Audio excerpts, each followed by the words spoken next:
All right, everyone. Welcome to round 2 of the tournament. Today we have Waikato against Otago. I'll start with introductions. My name is Gabe, my pronouns are he, they, and I'll be your chairperson today. My name is Connor, I'll be your sole advocate today, and my preferred pronouns are he or they. So I'll just pass it to the affirmative side if they want to give their team name, their role, their speaker order, and pronouns. Hi, I'm Jess, my pronouns are she, her, and I do first and leaders. Hi, I'm Katie, I do second, and my pronouns are she, her.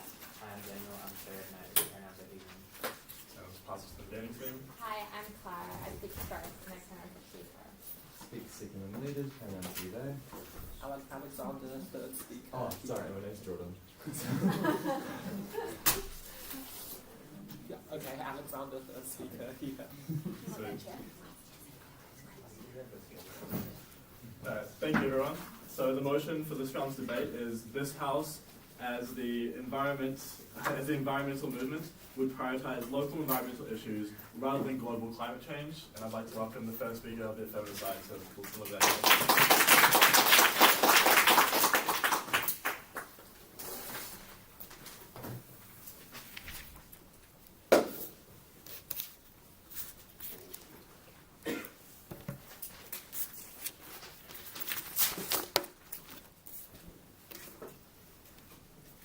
The environment is deteriorating at an egregious rate.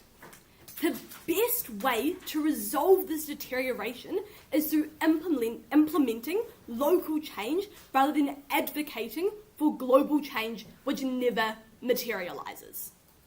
3 points for the House today. Firstly, why local environment gets more tangible change. Secondly, why the global movement is unable to attain a level of desirable change. Katie is then going to extend and explain why the local movement better aligns with the incentives of the environmental movement. So then, what are the incentives of the environmental movement?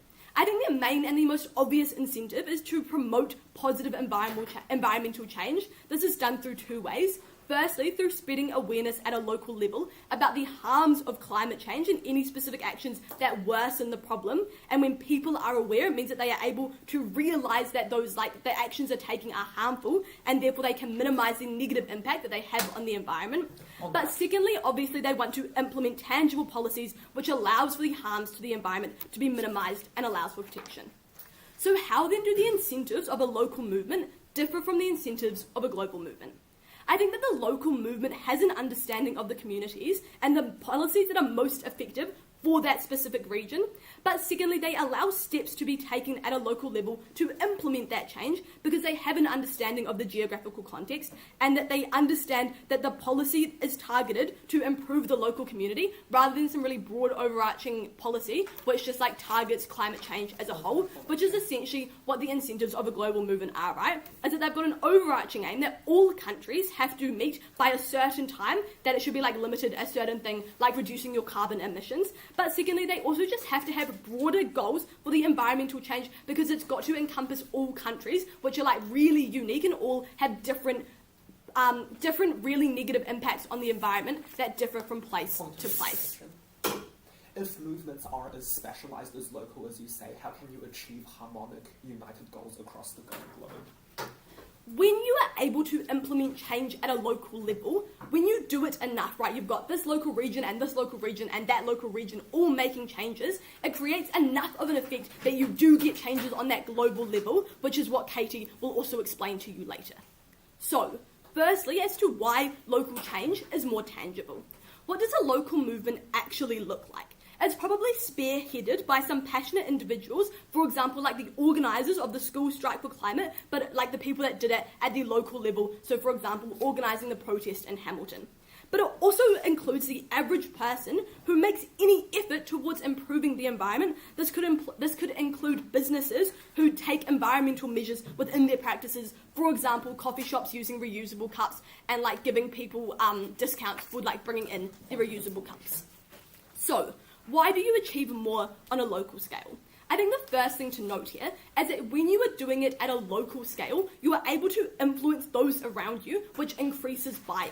This is because you see your friend going to a beach cleanup, you ask them what they're doing, and they explain it, and you go, you know what, that sounds like a really good use of my day, I'm going to come too, because you realise that like that's a really positive change, rather than just seeing people not using plastic straws but thinking, you know what, I kind of don't like the taste of paper straws, they're kind of gross, and not realising that you using a plastic straw actually has a really detrimental impact on a global level. But I think the other thing to note with this mechanisation is that you actually have a better focus on the community when you're doing it at that local level. You're able to draw other people in because it becomes a community initiative. It's a way to bring together people from the region rather than just having it as like this really broad global thing that everyone has to chip in individually to make a change. You are able to unite people through working towards a common goal. That common goal is that beach cleanup, which they are then able to see the changes that they are able to make.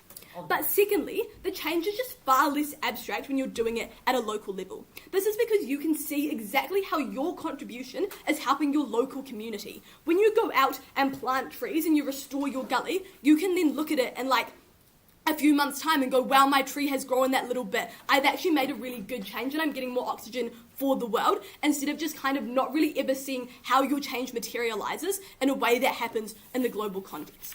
But I think the second part of this point, which is really important, is we actually get better government involvement when it's done on a local scale. This is because, firstly, the government understands how the environmental movement wants specific change. Instead of just having having everyone move to EVs by 2050, it looks like more directed and specific change, like an increase in infrastructure that allows for public transport. And you cannot mandate people of all different countries to be able to do that, because obviously governments have differing levels of like money that they can put into welfare policies. When you as a government understand that you've got enough funds to be able to move towards improving your infrastructure for public transport, it is likely that you are going to do that because you have an increased amount of buy-in from the public, and therefore there is that pressure incentive on you to make those changes, so therefore you get legislative change from public pressure.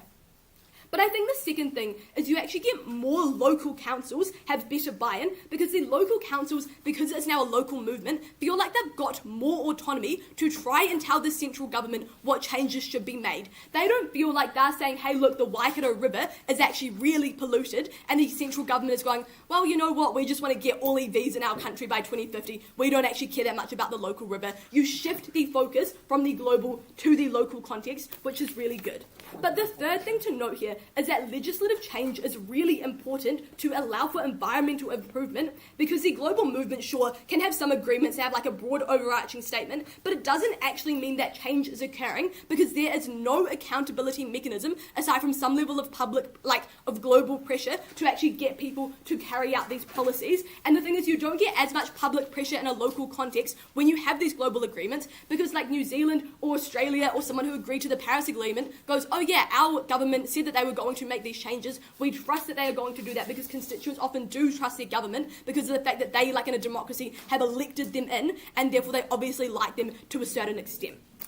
And so because they feel like change is happening, they don't actually realise that this change is tokenistic, and therefore they do not hold their government to account. When you remove these overarching promises, they actually have to make tangible change. Secondly, though, why global movement is unable to attain a level of desirable change. The first thing is that buy-in from community decreases when they feel really overwhelmed, because you know what, like our climate is really bad, the world is heating up, people are using cars and polluting a lot, there's like a lot to deal with, right? When you've got all of these issues running through your mind, you're unable to pinpoint it to a specific thing and go, this is what I want to change, and therefore you just feel overwhelmed, so you choose to buy out because you think it's gone too far. But the second thing is the goals are so broad to account for all of the different situations and geographical contexts that people don't actually know what the most effective policy to buy into is. So sure, it means that someone might stop using plastic straws, but really they should actually be using the public bus, and because they're doing one, they're not going to do the other because they think they are doing small things and that is enough. But at worst, what you get is the bystander effect. That you think that another country is buying into the climate change, and therefore their community is making enough of a change that, you know what, if you drive your car all of the time, or if you use plastic straws all of the time, because someone else is making that change, you don't have to, and because everyone feels like someone else is making the change, you never get tangible change, and that is really harmful and directly opposes what the incentives of the environmental movement wants. This is why it is so necessary that you have environmental change coming from a local level rather than a global context.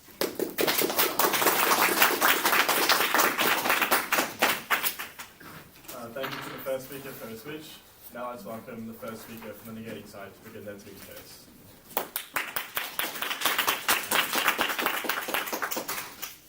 So I'm not first. I'm second seats.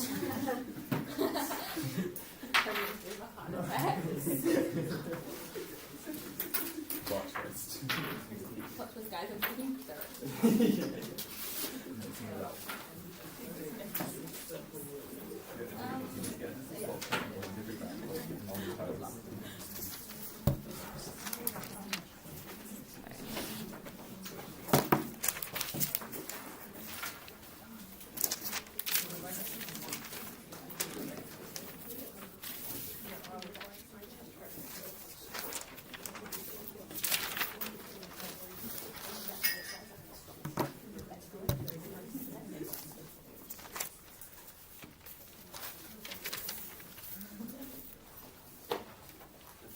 I'm just seeing my time and then I'm ready to go.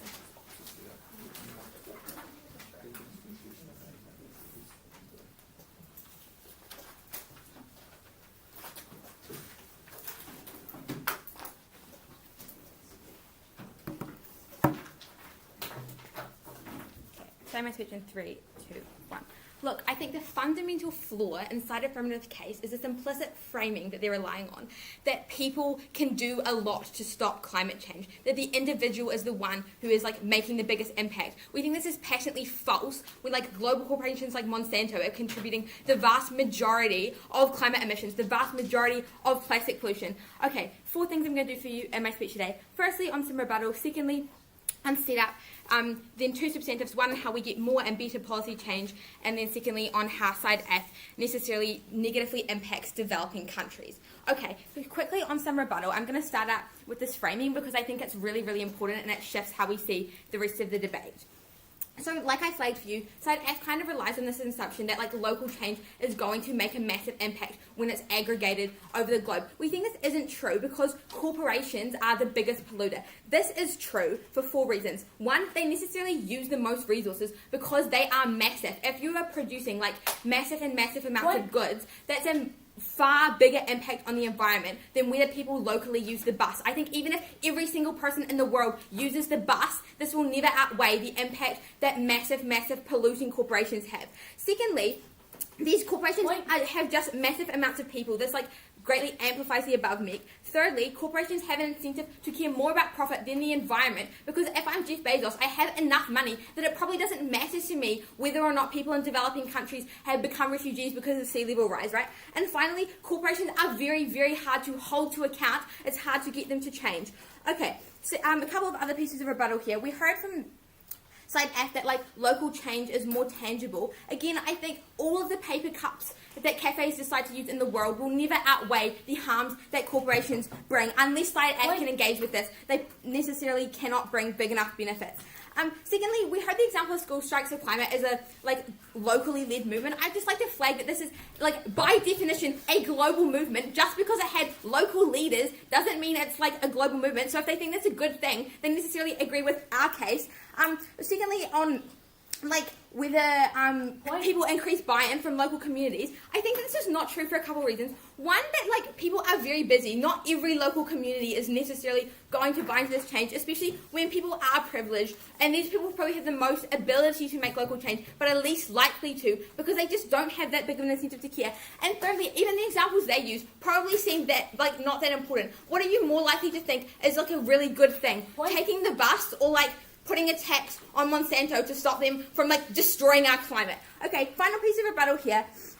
on local change is if it's so impactful to these local communities, they have the same incentive to act under both sides of the house. The thing that is exclusive here is the ability to push for global change. Okay, finally then on the bystander effect point, I think again, you are less likely to get tangible change at the point in time where what you're pushing for just doesn't seem that important. I think pushing for policy on climate refugees probably gets a lot more people to buy in than like not using paper cups. I'll take a point now. Why do you think that you have the same incentive to act when you don't have that same local incentive that everyone else around you is doing it so you buy in? So I think, for example, if like your local river was being really polluted to the point where it's negatively impacting your community, you probably don't need somebody telling you, oh, this is a bad thing. You can probably see it. Your community probably will act, so you do get that incentive. Again, what is exclusive is the global pressure. Okay, now quickly on a couple bits of setup. Again, I think we both agree that stopping climate change is really important, but I think the second thing that this actor cares about is developing countries. Why? Because they contribute the least to climate change, but they're going to be the worst off at the point in time where they literally sink under the water, where like 50,000 refugees in Senegal because of like climate issues, right?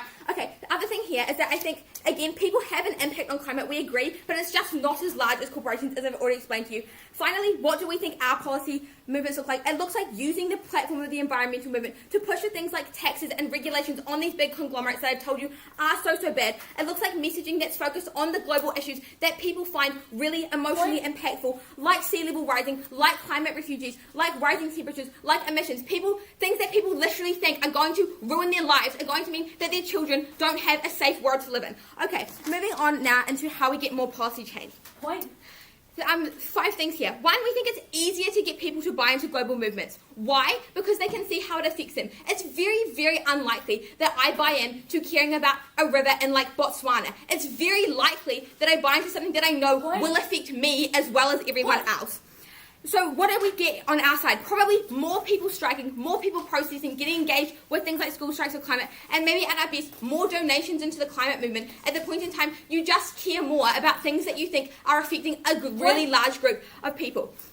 Okay, secondly, we think that the influence that the climate movement has on our side is directed towards larger bodies, like national governments for legislative change, like the UN, like corporations, versus things like local councils on AFF Side. What this means is that when we get change, it affects way more people. That's really important. Okay, thirdly, we think it's far harder to ignore a global movement for 3 reasons. 1, you get far more coverage because you get international coverage, you get national coverage, as well as like the ODT covering you. 2, because as we proved to you, it's likely that more people buy in, so the pressure is bigger. Okay, fourthly, on how it works with parties and stuff, we think at a national level, parties are more likely to focus on issues that affect the largest base possible to attract more votes. That means they probably don't care that much about your local river. They probably care a lot about things like your country's overall emissions, because all the citizens probably care about this. Okay, fifthly, we think because local issues are community-based, you simply can't get big politicians to voice your concerns because they're all conflicting on an international stage. Maybe this looks like Texas cares a lot about drought, but LA cares a lot about smog. These things are different, so when they're in Congress trying to decide on climate legislation, they're always arguing. They can't come to a consensus. Whether if the whole country agrees that we should focus on our emissions target, you're far more likely to get tangible change that affects a lot of people. Okay. So what does this mean? It means that we get better policy change. It might look like people voting differently because they buy into climate change more under our side. I'm more likely to vote for the Greens because of emissions things than I am to vote for the Greens because I care about something that's happening in Iceland. We also think that we get politicians make more climate-first policy more effectively. We get stricter targets. We get global strategy on climate refugees. We get global efforts to clean up the oceans. These things that affect really large groups of people. And we put taxes. We hinder those big corporations that I've flagged for you as being the biggest polluter, as being something that Side F cannot engage with. Okay, secondly now, on how focusing on local issues harms developing countries. Note that this point takes F at their best when they do get local change in the developed world. Okay, 4 things for you here. 1, when the climate movement has a global focus, developed or low emissions countries are not incentivized to help developing countries with their emissions. So under our side, it looks like the global focus maybe means that Denmark helps less developed countries buy solar panels. That doesn't exist under Side F when Denmark only cares about its local issues. 2, we tell you that focus on local issues can actually actively harm lower developing countries. This looks like Scandinavia, who has lots and lots of electric cars, but the lithium mining in Africa is so bad, has a really bad climate impact, so it's not actually good on balance. Thirdly, we tell you that many developing nations like people either have other priorities because they need to put food on their table, or they can't protest because A, the government is ineffective, or B, the government is authoritarian. So the local issues that AFF claims to care about don't even get platformed, whether that everyone can benefit from the global change we're pushing for. For we tell you that a lot of developing nations don't have the resources, even if they care about the issue, they simply can't help. We've told you that developed countries now have no incentive to buy in, so we actually get no local change. Finally, even if these local movements are successful, it just means that a corporation is going to move elsewhere. Maybe you work in Texas, but the Apple just decides to move to like Bolivia or somewhere because it's like less tax. So at the end of the day, we get more benefits for developing countries, get more benefits for climate overall. So proud to stand.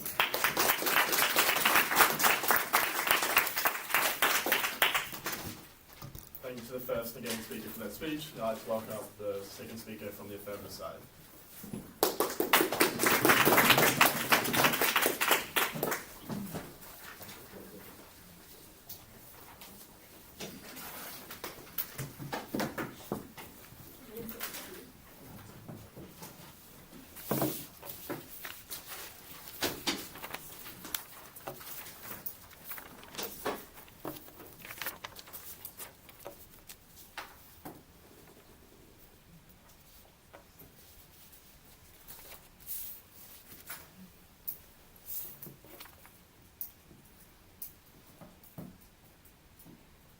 We think the negating team has actually mischaracterized what we stand for in the debate. They're saying how we're like also proving that global change is good. And of course global change is good, but we're telling you that through local movements, we get better change with environmental issues which go for everyone. We've told you in jest that we stand for this overall change by these local communities putting in their bit to actually solve environmental related issues. Okay, 3 things I'll do in my speech. I'll touch on both of their first and second substantives, and then I'll move onto some more material that goes into our first and second points, and then I'll move on to my split to why this actually helps the incentives of these environmental movements. So firstly, they tell us that corporations are like the biggest polluters, and they're the ones we should be targeting. But we tell you that on our side, we can have these local strikes against them. We can have these people standing up against these corporations who have these massive amounts of emissions, and because a government sees this happening,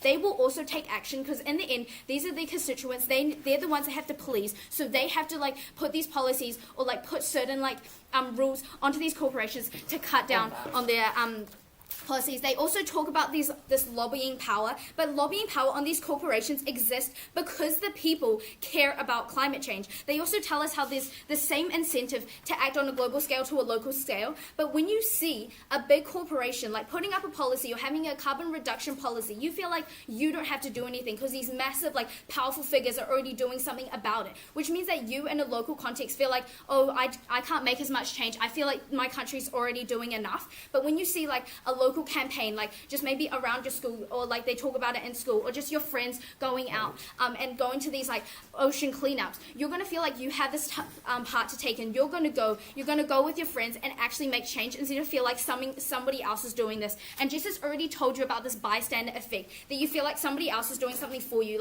maybe somebody else is just using paper bags, so you feel like, oh, it's balancing out, maybe I won't do so much, I might just do something really minor because I feel like that's all I need to do. Now they tell us how they get more and better policy change, and they tell you how the people on a global with the global movements will see how it affects them. But how will they see how it affects them? Because what global movements actually look like is them putting out on social media to donate for a certain cause, to donate to plant more trees, or to donate for something. So they don't actually see the direct impact it has on their lives. They don't see the actual change that occurs. When, say for the Waikato River, you see how it's it's so dirty, it's being polluted so much, but you're taking all these actions on a local context to actually help this, and you see the change it brings. You see the water quality, maybe Niwa puts out a port, and it actually changes and it's improved. You see how this directly affects your life. life, especially because your drinking water, is coming from this river, which is why on a local context, you actually get like more buy-in from citizens because they can see the actual direct impact it has on their life rather than this whole overarching idea of global climate change. They also tell you how it's harder to broadcast, but we tell you that with local, you have this ability to have these direct like communications about it. This could be the focus in schools, or like there still be things on social media, and because you're in that area, you will get this content, and also campaigns around the city and also by the council. And taxes on corporations don't necessarily change like the business tactics because they're so like big that the tax doesn't actually affect them, which means they're not going to change like their business structure. But this happens more on our side just because on a local context, you have these people striking against them. You have the government who's going to take action against them. And they also tell you how issues are different, which is exactly what we're saying. In a local context, like every different region has a different thing. In Waikato, it could be the farming industries. In Waikato, it's the lack of public transport. These all go towards like environmental causes. So when you have these global movements, they have to be so broad because they have to account for like every single issue that occurs in places, which means they cannot be specific about the changes they want to make.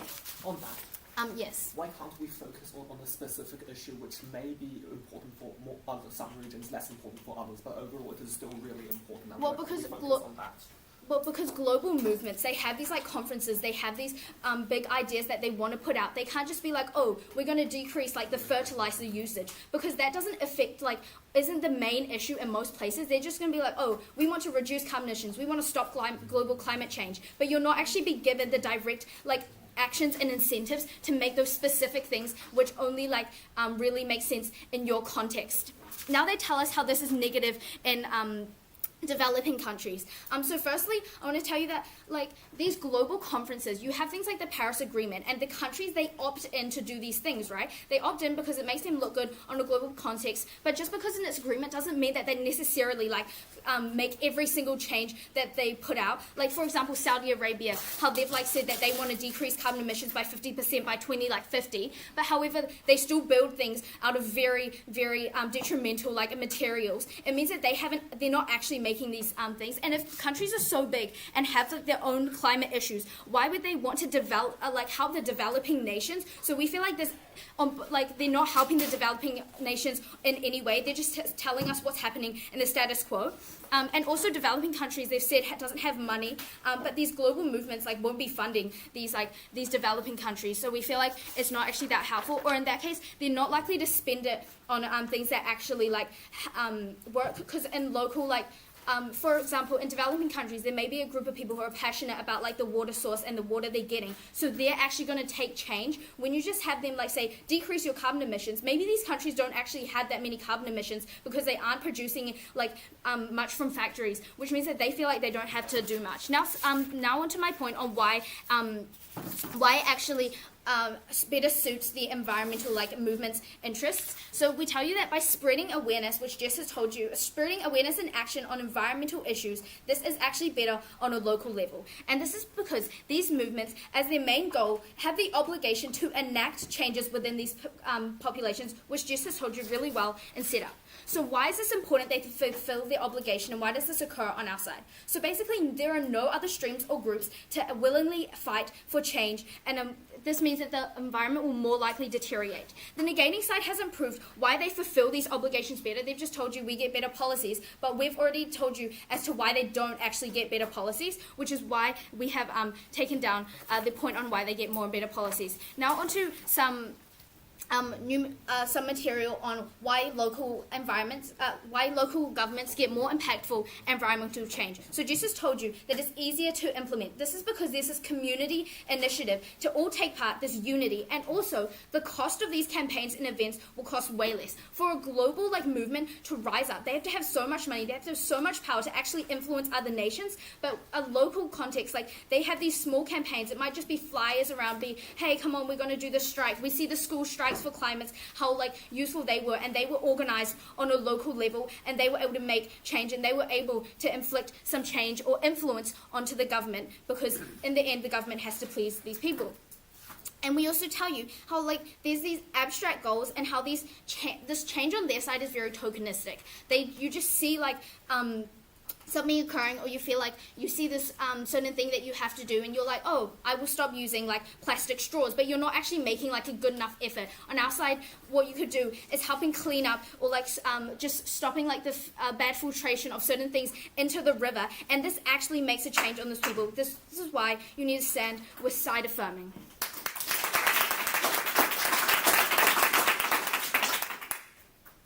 Thank you to the second speaker for their speech. Now let's welcome up the second speaker from the negating side.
Three, two, one. Individuals are still passionate on either side of the house, and that means you're still likely to have people not like cleaning up rivers. You're still likely to have people interacting with beach cleanouts. I think that's not exclusive because people themselves care about the environment. Look, what the case is that pushing for a global movement is always going to be so much better because you actually get tangible changes, which I'll prove to you in my clashes. What will I do? Firstly, on tangibility. Secondly, on policy. Thirdly, on who suits the environmental movement, and then fourthly, on developing countries. Firstly, then on tangibility, I feel like this is the strongest material, so I'll spend a lot of time here. First metric we get is that it influences local people because they see people doing it. I want to note at the top of this clash, at their very best, there's literally probably no purpose because these are only global issues and climate change is fundamentally global. But even if you don't buy that, two responses. I think firstly, it's likely concentrated in richer areas. Why is that necessarily true? I think they probably have more time to care because they're not working all the time. That means you leave out marginalised communities and they're still likely to have that incredibly bad environmental section in general because they get forgotten about at the point in time that it's only local because those are the only people that are able to interact with the environment. But secondly, I think that they just don't become motivated and passionate about climate change when they're responding to all of these connections and communities, when there's a different wants between the environments at the point in time that Texas wants changes in the river and Los Angeles cares about smog and things like that. I think that means that you probably get infighting. That means you probably don't get more buy-in in general. Second thing we hear then is that it's less abstract and you'll be able to see change and that leads to motivation. Two responses. I think firstly, change can be delayed and intangible. That looks like it takes decades for forests to grow. It looks like the fact that it takes ages to clean up a river and more people litter than they do clean up. When we push globally, I think we're actually able to change that because you're able to see things on the news. You're able to see that you get changes. You're able to see that Niue doesn't lose 5 meters. They're actually gaining ground, and that's really, really important. But we also tell you that these changes probably don't amount to solving climate change, right? Even if they do, it just takes, and that's at their best, it just takes a very long time. Look, we told you companies are incredibly are responsible for this, and because you can't change them, that means you get unmotivated. What does that mean for the debate? It means that you get more people that are unmotivated, and that means you get more buyout from climate change and environmental strikes in general at the point in time that people don't buy into you because they're still seeing that Niue lost 10 metres, even if at their best where they do get change, it just takes a long time. That means you get buyout in the short term, and that's really, really harmful. Third thing we get here is about better government involvement. Look, I think I can flip this mech relatively easily. Firstly, I think we're able to just get more buy-in, right? Why is that true? I think A, it's true just because we have a joined Point. message, right? People think we're together, people think we are pushing for the same thing. That means you're more likely to get people to join in. Point. The comparative there is that you get more infighting on their side of the house at the point in time that people have disagreements. But I think secondly, look, governments care about their global image and probably want to account for most of their voters. Look, at the point in time you have more buy-in, it means you have more people in the movement. That means the government has more incentive to care about your wants. If you get more buy-in, it means the government's more likely to listen to you. But even if that's not true, we tell you that the governments care about global image, they're probably self-centric, and that means that because we push for getting global image, you just get bragging rights at the point in time that you're able to lower your emissions due to the global climate change. What does that mean at the end? It means that even if our things are relatively untangible, which we don't think they are, we're still able to get marginal changes in terms of like environments in general, and that means we're still able to benefit them. Before I move on to the second clash about policy, I'll take that. Do you not think that the fact that you're all pushing for the same thing leads to buyout from certain communities who aren't impacted by that negative policy that you're trying to fix? I think we are impacting all communities at the point in time that we're global and such we have a global image, and that means you probably care about people like developed countries, you probably care about minorities, you're probably able to account for more people in general. Alright, then on to like how we're able to easily push for like more policy change globally.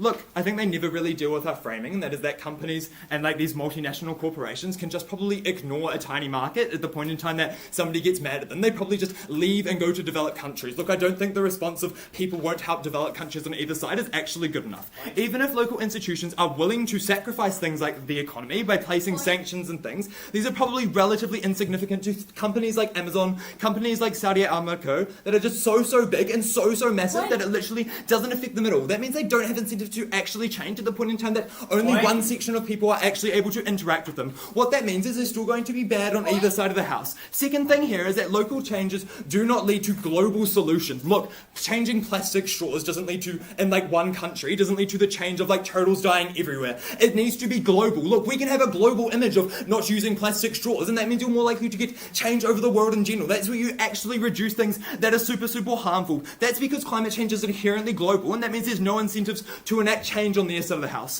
Fourthly, we tell you that institutions and councils are just genuinely unwilling to sacrifice things like the economy and voter support, and that's at the point in time in which climate change is relatively small, and like the people that care about welfare are probably a bigger subset group of people than like the people that care about climate. Look, when we invigorate more people, that changes on our side of the house. But B, we tell you that local institutions just have no accountability at the point in time that climate change is like super macroscopic, right? That looks like you just get more push away from it in general. I think on the comparative, companies and nations on our side are pressured through criticism from the entire world. I think at the point in time that the entire world is telling you to change, is telling you that you need to do better, it's a point in time which you're able to change, it's a point in time that you get more criticism, it's a point in time that where things like the Paris Accords actually have an impact. What's the second push we get from them? That local strikes against them are just like going to be super important. Look, why are local movements easily crushed by big corporations and people in general? I think A, businesses just have an extreme amount of capital and power. It looks like things like blackmail, but look, it looks like people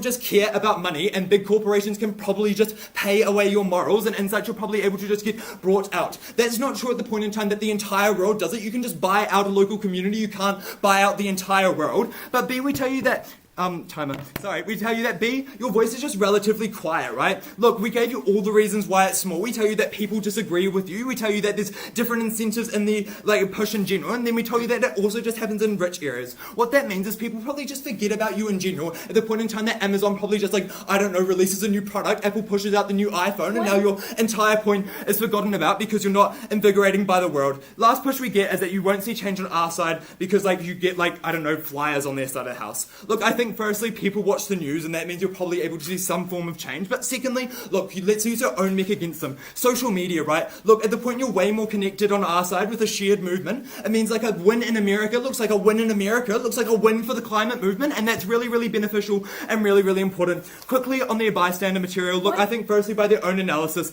areas are specialised, and that means the comparison is weak. Secondly, they probably don't know at the point in time that these communities aren't connected. Thirdly, there's just no incentive. But fourthly, we tell you that the bystander bystander effect is worse at the point in time that local issues seem trivial. That looks like things like less coffee cups, when most people probably don't think less coffee cups are what the environmental movement should be pushing for. But fifth, we told you at Kara, and they didn't engage with this, that if something is directly impacting a local community, people are likely to act about it either way. Global makes it better on our side. That means people are able to contribute locally and globally on our side of the house, and that's really important. Look, gatekeeping to end off with it, who cares about, who best benefits like the social, the environment movement. They tell us that no other groups fight for climate change and such is really important, and that we get no change. Look, I think because the environment probably cares about growing the movement so they're able to better push for policy change, we're able to benefit them in that avenue, but I think the only incentive that the environmental movement has is just to stop climate change, right? I think that's probably their primary concern. I think at the point in time we even have a marginal chance of lowering emissions, a marginal chance of lowering pollution, a marginal chance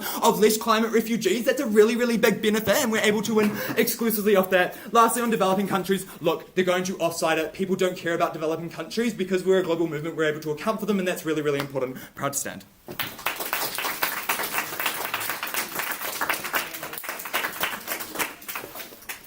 Thank you to the second negating speaker for their speech. Now let's welcome up the third speaker from the affirmative side.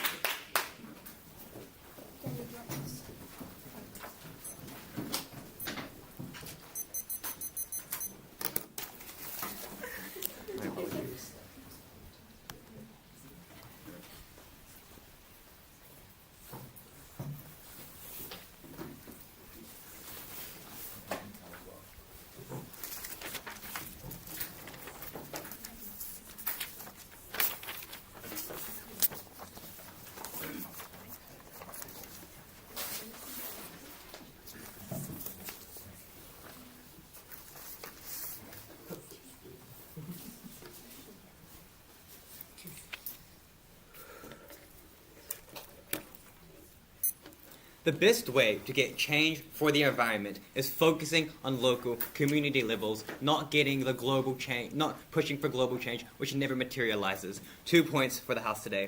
Firstly, I'm going to directly engage with why corporation and developing nations don't improve to the extent which negating claims. Secondly, why local change is able to create more tangible change. Firstly, then, on global corporations. And I don't think what they can understand is that their characterization of global corporations is inherently what undermines their case. They tell you that global corporations, care more about profit than the environment. Because they care more about profit, because tax policy isn't probably going to be sufficient enough to deter these companies from producing or from switching production from bad environmental practices. What are they going to do? Instead, they're more likely just take up the tax burden, pay that tax burden, and continue in practicing these changes. Secondly, they also say, well, actually, if they don't want to, they're just going to move their corporation to a different country. So all you're doing is moving your environmental issues from one area, and you're moving it now to a different area. You still get environmental issues on either side, no matter where you have it. Secondly, because now these governments are now taxing these corporations, you're going to get more distrust between your corporations and your government. Thirdly, this means this government is now wasting